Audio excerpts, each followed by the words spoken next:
लेकिन मोहम्मद मुइजू जैसे ही राष्ट्रपति बनते हैं मालदीव के, बड़े चौंकाने वाले फैसले लेते हैं। भारत का मालदीव के साथ व्यापार डॉलर्स में, साल 2018 की बात करें, निर्यात भारत की तरफ से 28.61 करोड़, आयात की बात करें तो 30.1 लाख, 2019 की बात करें 29.9 करोड़ और आयात की बात करें तो 34.2 लाख, 2020 की बात करें भारत निर्यात करता है 24.19 करोड़ और आयात करता है 33.3 लाख। Next graphics. 2021 की बात करें, निर्यात 31.73 करोड़ किया जाता है, आयात 59.4 लाख किया जाता है। 2022 की बात करें, 49.54 करोड़ का निर्यात भारत करता है और मालदीव से आयात होता है 64.2 लाख का सामान। 2023 की बात करें, निर्यात भारत करता है 41.2 करोड़ और आयात मालदीव से करता है 61.9 करोड़। ये दोनों का जो इस वक्त आर्थिक ताना बाना है कुछ इस हिसाब से भारत और मालदीव का, लेकिन पर्यटन के हिसाब से भी आंकड़ों को समझ लीजिए कि कैसे भारत के जो टूरिस्ट हैं वो मालदीव की रीढ़ हैं और ये अगर रीढ़ की हड्डी टूट जाती है, इसमें चोट आती है तो फिर मालदीव के लिए अपने पैरों पे खड़ा होना मुश्किल होगा। 2018 की बात करें, भारत से 90,474 टूरिस्ट मालदीव जाते हैं। 2019 की बात करें, 1,80,000 टूरिस्ट मालदीव जाते हैं। 2020 कोरोना का काल, लेकिन फिर भी 63,000 लोग जो हैं मालदीव की यात्रा करते हैं। 2021 का आंकड़ा आप देखिए, 2,91,000 लोग मालदीव की यात्रा करते हैं। 2022 का आंकड़ा देखिए, 2,41,000 लोग मालदीव की यात्रा करते हैं और 2023 सितंबर तक 1,93,000 लोग जो हैं वो मालदीव की यात्रा कर चुके होते हैं। कहने का मतलब यह है कि जो भारत के साथ व्यापार है, जो भारत के टूरिस्ट हम जैसे लोग, सामान्य लोग मालदीव जाते हैं, वो उनकी अर्थव्यवस्था की रीढ़ की हड्डी है। लेकिन मुइजू के आने के बाद, राष्ट्रपति मोहम्मद मुइजू के आने के बाद उनका जो झुकाव चीन की तरफ देखने को मिला और जिस प्रकार से उनकी लीडरशिप ने, उनके मंत्रियों ने भारत को लेकर, खासकर प्रधानमंत्री मोदी को लेकर तंज कसे, उसके बाद बॉयकॉट मालदीव ट्रेंड करने लगा और तमाम लोग जो हैं वो कहने लगे कि ऐसे में अगर आप ऐसी नफरत भरी बातें भारत के लिए करोगे, ऐसी सोच हमारे लिए रखोगे, तो फिर हम आपके यहां पर आएंगे नहीं, हम अपने लक्षद्वीप में ही खुश हैं। लेकिन बड़ा सवाल यही है कि मालदीव के बॉयकॉट से भारत को हासिल क्या होगा और अगर मालदीव भारत का बॉयकॉट कर रहा है तो उससे उसे क्या हासिल होगा। और कहीं ऐसा तो नहीं कि दोनों की लड़ाई में चीन अपना फायदा खोजने में लगा है। कई सवाल जिसको समझने की कोशिश करेंगे। दो खास मेहमान आज हमारे साथ जुड़ चुके हैं। Lieutenant general Sanjay Kulkarni sir हमारे साथ जुड़ चुके हैं, जाने माने डिफेंस एक्सपर्ट हैं। बहुत बहुत शुक्रिया सर, जय हिंद। सबसे पहले थैंक यू सर समय देने के लिए। डॉक्टर शैलेंद्र देवलंकर हैं, विदेश मामलों के जानकार हैं, बहुत बहुत शुक्रिया, जय हिंद सर आपको भी। शुक्रिया sir. Lieutenant general Sanjay Kulkarni sir, आपसे मैं समझना चाहूंगा, मेरा आखिरी जो पॉइंट था मुझे लगता है वो बड़ा अहम है। कहीं ऐसा तो नहीं कि दोनों की लड़ाई के अंदर कोई एक तीसरा है जो साइड में बैठकर मजे भी ले रहा है और यह भी देख रहा है कि आने वाले वक्त में मैं क्या फायदा उठा सकता हूं। सर राजेश, बहुत बहुत धन्यवाद। आपसे बातचीत करने में बहुत अच्छा लगता है। Thank you sir. सबसे बड़ी बात तो मैं कहूंगा कि मालदीव जो है, जो इंडियन ओशन में एक स्ट्रैटेजिक लोकेशन है, तकरीबन 300 स्क्वायर किलोमीटर का दायरा है जमीन का उसके, लेकिन 90,000 स्क्वायर किलोमीटर उसका समुद्र में मछली पकड़ने का दायरा है और उसका एक एक्सक्लूसिव इकोनॉमिक जोन है। वो हर हमेशा भारत के साथ झुकाव रहा है। जैसे आपने बताया, ये हमारे पर्यटक जो है काफी टूरिज्म सेक्टर के द्वारा उनको फायदा भी होता है और काफी 1965 के बाद से जब से रिकग्निशन मिला है मालदीव को, तब से लेकर के आज तक हमारे संबंध बहुत अच्छे रहे हैं। चाहे ऑपरेशन कैक्टस हो या वाटर सपोर्ट हो या फिर उसके बाद तरह की उनका मिनिस्ट्री ऑफ डिफेंस को बनाना हो या उनको हेलीकॉप्टर देना हो, डॉर्नियर्स देने हो, रेडार्स देने हो, लैंडिंग शिप देने हो, मतलब दुनिया भर 77 हमारे डिफेंस पर्सनल उधर हैं, उनके अस्पतालों को मैनेज करते हैं, तो हमारे संबंध अच्छे रहे।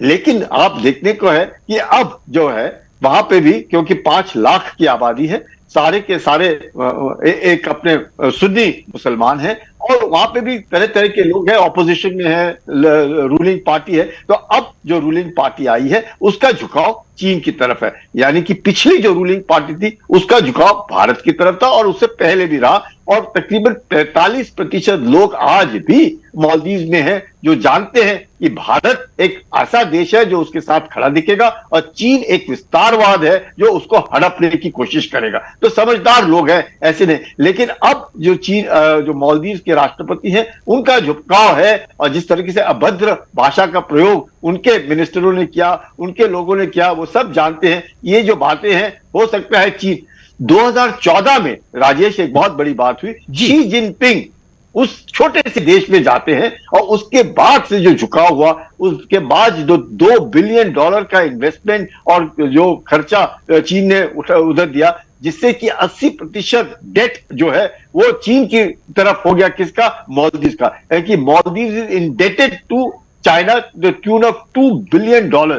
तो इस तरह के जो झुकाव और विस्तारवाद को देखते हुए समझते हैं लोग, लेकिन आज के जो राष्ट्रपति हैं उनका, हम लोगों ने, मेरा ऐसे मानना है कि नी जर्क रिएक्शन नहीं होना चाहिए। जरूर यह है कि भारत एक जो सरकार है उसकी जो सोच है अलग है, भारतीयों की जो पर्यटक है वो चाहे ना जाए, वो अगर नहीं जाना चाहते वो उनकी मर्जी है, वो सरकार उनको नहीं बोलती है जाओ, ना सरकार उनको बोलती है मत जाओ, तो उनकी अपनी मर्जी है। क्योंकि तकरीबन आप देखते हैं कि 2021 और 2023 में 1 लाख पर्यटक भारत से वैसे ही कम हो गए।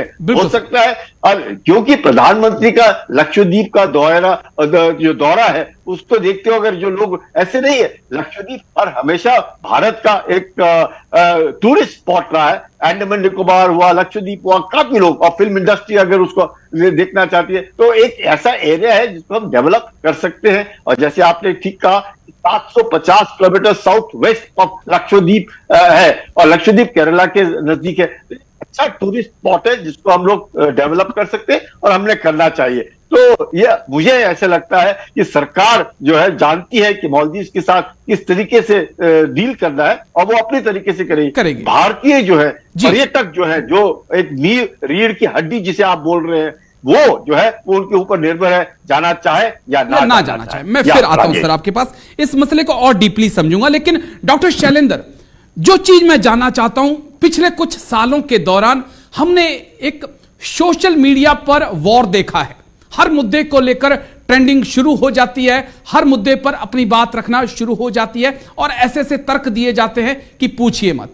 ये सोशल मीडिया का ट्रेंड सर 24 नहीं, 48 नहीं, 72 घंटों में खत्म हो जाता है।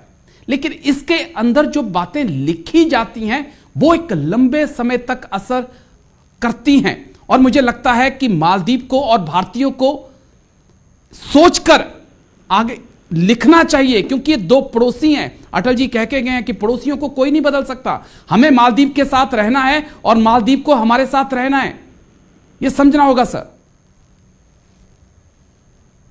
तो बिल्कुल राजेश जी, जय हिंद। और आपने बिल्कुल सही फरमाया है कि सोशल मीडिया का जो इम्पैक्ट है, वहां पर जिस तरह के न्यूज अभी डिसमिनेट हो रहे हैं, ये दोनों देशों के रिलेशंस को हैम्पर करने वाले हैं। लेकिन इसके बावजूद हमको कुछ बातों के तरफ ख्याल देना बड़ा जरूरी है। मैं कुलकर्णी सर से इस बात के लिए बिल्कुल सहमत हूं कि हमने बड़ा सेंसिटिवली इस इशू का हैंडल करना चाहिए, बिकॉज ये स्ट्रेटेजिकली लोकेटेड आइलैंड है, हमारे साथ उनके क्लोज रिलेशंस है।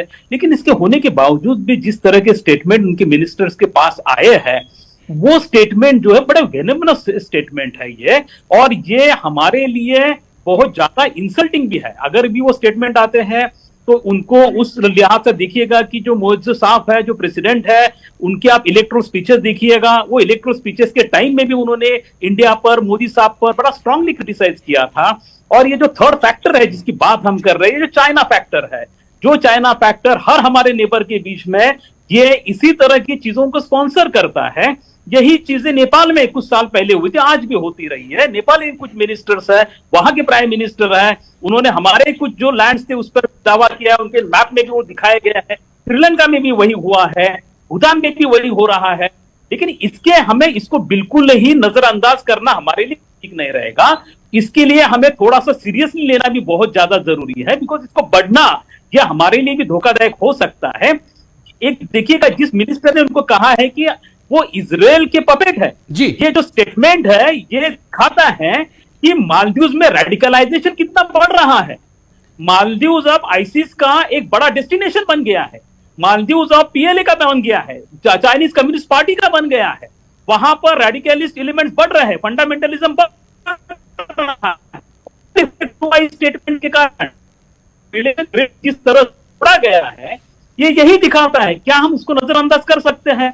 अब दूसरी बात ऐसी है कि उन्होंने सिर्फ उनको निलंबित किया है, उनको सस्पेंड किया है, उनको सैक नहीं किया है।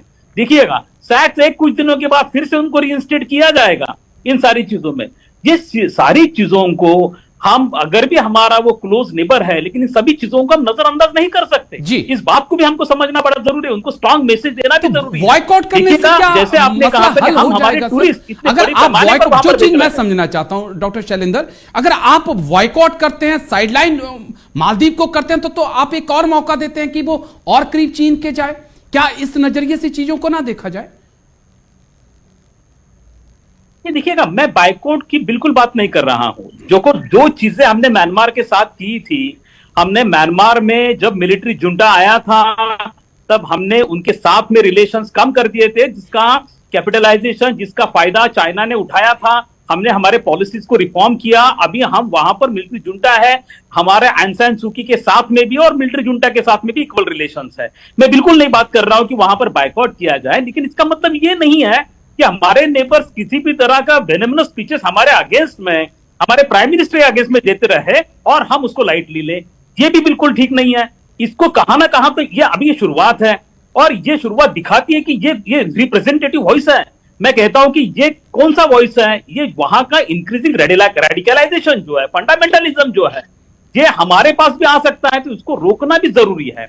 दूसरी चीजें, कई सारे ऐसे रिपोर्ट्स आ रहे हैं कि जहां पर स्पाइंग हो रहा है, कि बहुत हाई प्रोफाइल लोग, इंडिया के पॉलिटिशियंस वहां चले जाते हैं, यूएस के पॉलिटिशियंस वहां चले जाते हैं, उन पर स्कूपिंग किया जाता है, उन पर निगाहें रखी जाती है, उनके वॉइस रिकॉर्डिंग किए जाते हैं। ऐसे भी रिपोर्ट्स आए हुए हैं।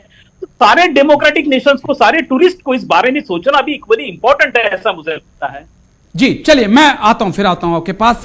संजय कुलकर्णी सर, जो चीज मैं समझना चाहता हूं, क्योंकि अगर हिंद प्रशांत महासागर के लिहाज से देखें, मलक्का स्टेट के लिहाज से देखें, तो मालदीव की जो लोकेशन है वो बहुत इंपॉर्टेंट हो जाती है। उस लिहाज से चीन की वहां पर मौजूदगी और पाकिस्तान की ये कोशिश कि वो भी वहां तक पहुंचे, भारत के लिहाज से अगर मालदीव का यही झुकाव अगले 5 साल तक या आने वाले 1 दशक तक चीन के साथ रहता है, तो कितनी चुनौतियां और किस प्रकार की चुनौतियों का सामना भारत को करना पड़ सकता है? सर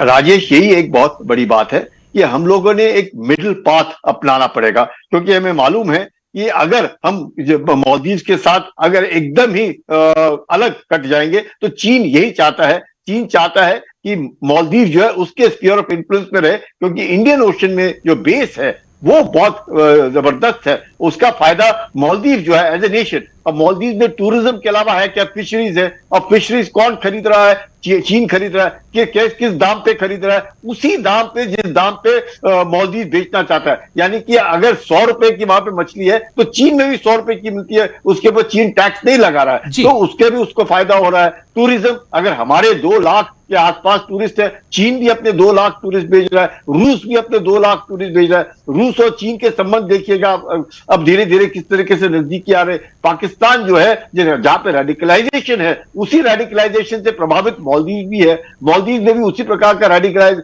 जैसे शैलेंद्र साहब बताया, आईसिस का वहां पे इन्फ्लुएंस है। तो ऐसे इसमें हमें मालूम है कि किस तरीके, जरूर मैं ये नहीं कहता हूं कि अभद्र भाषा का प्रयोग जिस प्रकार से उन्होंने कहा है वो डिप्लोमेटिकली, जैसे उनके एम्बेसडर को बुलाया गया है और उनको बताया गया है कि इस तरह की चीजें नहीं होंगी, जरूर मालदीव समझता है इस बात को कि, पर मालदीव एक ऐसा देश है, अगर कोई भी ऐसा वो फायदा उठा रहा है, किसका फायदा उठा रहा है? आफ्टर ऑल उसका जो हाई एंड टूरिज्म है, उस टूरिज्म को लेकर के अगर आप बात करेंगे, हम लोगों ने भी देखना है कि अब कुछ भी हो, अगर हम एक रीढ़ की हड्डी थी तो ये गले की हड्डी नहीं बननी है। अब हमें यकीन करना है कि मालदीव को अपने साथ लेकर के चलना है, चाहे उसका पाकिस्तान की तरफ झुका हो या पाकिस्तान का रेडिकलाइजेशन वहां पे इन्फ्लुएंस करता हो, या चीन जो चाहता है कि भारत से यह हट जाए और हमारी तरह इसका झुकाव हो जाए। और इंडियन ओशन में जो बेस है, जो नहीं होते हुए भी 77 लोग हमारे वहां रहते हैं, चाहे विदाउट वेपन्स रहते हैं, हम उनका हॉस्पिटल देखते हैं, हम उनका एमओडी चेक करते हैं, हमारे डोर्नियर्स हैं उधर, हमारे आर्म्ड हेलीकॉप्टर्स हैं, ध्रुव हेलीकॉप्टर्स हैं, रेडार्स हैं, फास्ट बोट्स हैं, शिप, सब कुछ है।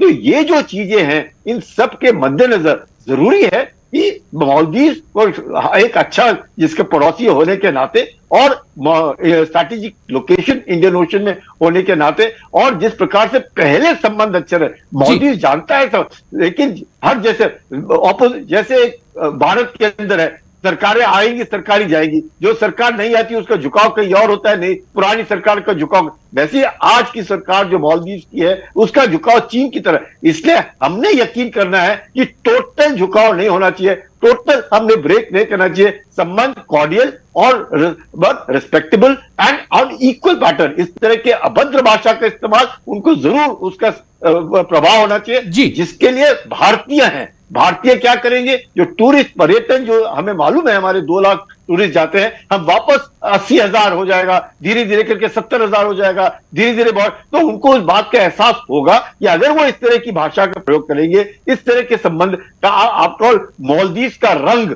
और मेरा रंग एक है, तो वो समझते हैं कि क्या तो कौन लोग हमारे हैं और कौन लोग दूसरे इसके हैं, और जो अपने विस्तारवाद से उसको हड़पने की कोशिश कर रहे हैं। तो ये मालदीव को समझना है, भारत को भी इस बात का एहसास होना है कि आफ्टर ऑल इस देश के साथ हमने संबंध अच्छा रखते हैं, क्योंकि strategic location, after all navigation जो है बहुत बड़ा मुद्दा बनता जा रहा है, चाहे वो रेड सी में हो, चाहे इंडियन ओशन में हो, या साउथ चाइना सी में हो। हम देख रहे हैं कि आजकल आज के जमाने में जिस प्रकार से इजराइल और हमास के बीच लड़ाई हो रही है, ईरान की दखलंदाजी हो रही है, यूक्रेन और रूस के बीच में लड़ाई हो रही है, ऐसे इसमें एक और दुश्मन पैदा करना मुझे नहीं लगता है ठीक रहेगा। एक मिडिल पाथ जिससे कि संबंध देशों के बीच अच्छे रहने चाहिए, चाहे उसमें पर्यटक जो भारतीय पर्यटक है जो अपनी जिनकी मर्जी है ना जाए और लक्षद्वीप जाए या कहीं और जाए, वो अच्छी बात पे छोड़ देना चाहिए। सर, सबसे इंपॉर्टेंट बात यह भी है कि मोहम्मद मुइजू के साथ अगर 55% वोट थे तो 45% उनके खिलाफ भी वोट थे। वो लोग भी थे जो भारत के साथ और भारत समर्थित सरकार के साथ खड़े थे, जिनका विचार यह था कि भारत हमारे लिए ज्यादा अच्छा है। लेकिन मैं डॉक्टर शैलेंद्र देवलंकर इस चीज को और ब्रॉड करना चाहता हूं। मैं कुछ कड़े सवाल पूछना चाहता हूं कि अगर म्यांमार में आते हैं तो पता चलता है कोको आइलैंड चीन को दे दिया गया, म्यांमार के अंदर चीन है। अगर हम थाईलैंड जाते हैं, हम कंबोडिया जाते हैं, पता चलता है चीन को दे दिया गया। कॉक्स बाजार बांग्लादेश में आते हैं तो पता चलता है कि वहां पे भी चीन मौजूद है। फिर हम नेपाल आते हैं तो पता चलता है कि उनके जो प्रधानमंत्री हैं लगातार चीन के संपर्क में। भूटान हम जाते हैं, उनके प्रधानमंत्री चीन के समर्थन में बयान देते हैं। हम पाकिस्तान को देखते हैं तो वो तो गोद में बैठ चुका है जाकर। तो श्रीलंका को देखते हैं, हमन टोटा 99 साल के लिए लीज पर उन्हें चीन को दे दिया। सर, हमें भी तो देखना होगा कि ये हमारे भी पड़ोसी हैं, हम कहां पीछे छूट रहे हैं। हम दूसरे पे आरोप तो लगा रहे हैं, लेकिन हमें खुद को भी देखना होगा सर कि हमसे कहां चूक हो रही है कि चीन वहां से आकर हमारे बगल में बैठ जा रहा है। देखिए राजेश जी, ये जो सारे नेबरिंग स्टेट्स हैं, वो नेबरिंग स्टेट्स की इकोनॉमिक पोजीशन हम सबको पता है। चाइना का उन पर जो इम्पैक्ट बढ़ रहा है उसके पीछे इकोनॉमिक रीजन सबसे बड़ा कॉज है। बहुत ज्यादा पैसा चाइना की तरफ से डेवलपमेंटल एड उनको दी जा रही है, लोन्स उनको दिए जा रहे हैं। उनके जीडीपी के 70-80% जो है वो लोन सारे चाइना की तरफ से दिए जाने वाले लोन्स है। दूसरा ऐसा है कि यहाँ पे जो भी सारे फैमिली जो रूल करते हैं, उनके साथ में जिस तरह की चाइनीज बैंक्स के ट्रांजैक्शंस है, जिस तरह से क्लैंडस्टाइन वे से वो सारे रेट ऑफ इंटरेस्ट डिसाइड करते हैं और उनको सपोर्ट जिस तरह से चाइना करता है, जिसके कारण उनका सर्वाइवल, पॉलिटिकल सर्वाइवल पॉसिबल हो जाता है, जो पाकिस्तान में भी हम देख रहे हैं, नेपाल में भी हमने देखा हुआ है। तो ये चाइना का पॉलिसी है। 2013 में शी जिनपिंग आने के बाद में इसकी काट तो खोजनी होगी ना डॉक्टर शैलेंद्र। मेरा पॉइंट ये है कि इसकी काट खोजनी होगी। चीन के पास अगर पैसा है तो देखिएगा, हमारे पास इमोशनल टच और हमारे पास भी पैसा है सर। ऐसा नहीं है कि हम बिल्कुल कंगाल बैठे हैं, उसकी काट तो खोजनी होगी ना सर। बिल्कुल बिल्कुल बिल्कुल, मैं देखिएगा इसी बात पर आ रहा हूं। इसीलिए हमारे तरफ भी हमारी जो पॉलिसी है वो भी नेबरहुड फर्स्ट की है। जो ट्रस्ट डेफिसिट जो क्रिएट हुआ था उसको हम ब्रिज करने का प्रयास कर रहे हैं। और इंद्र कुमार गुजराल साहब 1996 से लेकर अब तक प्रिंसिपल ऑफ नॉन रेसिप्रोसिटी, उनको चाहे उतनी मदद। आज देखिएगा भूटान को पावर प्रोजेक्ट्स के लिए $2 बिलियन का इन्वेस्टमेंट हमारा है। नेपाल में करीबन $3 बिलियन का इन्वेस्टमेंट हमारा है। बांग्लादेश में भी हम वहां के आर्मी को, नेवी को ट्रेनिंग हम दे रहे हैं। श्रीलंका जब क्राइसिस में था, गेहूं, पेट्रोल, डीजल से लेके ऑलमोस्ट $3 बिलियन हमने दिया है। मालदीव्स को हमारी कंटिन्यूसली हेल्प चलती है। अफगानिस्तान को 10 लाख टन का जो गेहूं है वो हमने सप्लाई किया है। भारत अक्सर सामने है, ऐसा नहीं है कि भारत नहीं है। जब सार्क का क्रिएशन हुआ था तब भारत इकोनॉमिकली इतना स्ट्रांग नहीं था, लेकिन अब भारत इकोनॉमिकली स्ट्रांग है। आज भी देश में 375 डेवलपमेंटल प्रोजेक्ट चल रहे हैं भारत के करीबन 73 कंट्रीज में, जो मैक्सिमम डेवलपिंग और पुअर नेशंस हैं, जिसमें साउथ एशिया के बहुत सारे नेशंस हैं। लेकिन इस बात पे हमको ज्यादा गौर देना जरूरी है कि हम बड़ा एम्बिशियस वे से प्रोजेक्ट को स्टार्ट करते हैं, लेकिन जिस टाइम फ्रेम में उस प्रोजेक्ट को पूरा करना चाहिए वो पूरा हमारे तरफ से नहीं होता है। हमारे कई सारे प्रोजेक्ट्स म्यांमार में आज भी जो है वो प्रलंबित है। जैसे हमने एक बड़े प्रोजेक्ट का, हाईवे प्रोजेक्ट का प्लान किया था जो 2017 में ही पूरा होने वाला था, जो हमारे नॉर्थ ईस्ट को वियतनाम को कनेक्ट करने वाला था, वो भी अभी तक हुआ नहीं है। ये एक चिंता का पहलू हो सकता है। बड़ा अहम पॉइंट आपने रेज किया है, लेकिन एक छोटे से ब्रेक के लिए सर मुझे जाना होगा। ब्रेक के बाद लौटूंगा तो बात चीन की ही करेंगे, क्योंकि अमेरिका कहता है कि चीन की मिसाइलों में फ्यूल नहीं पानी भरा हुआ है, बारूद नहीं पानी भरा हुआ है। लेकिन सच्चाई क्या है, ब्रेक के बाद।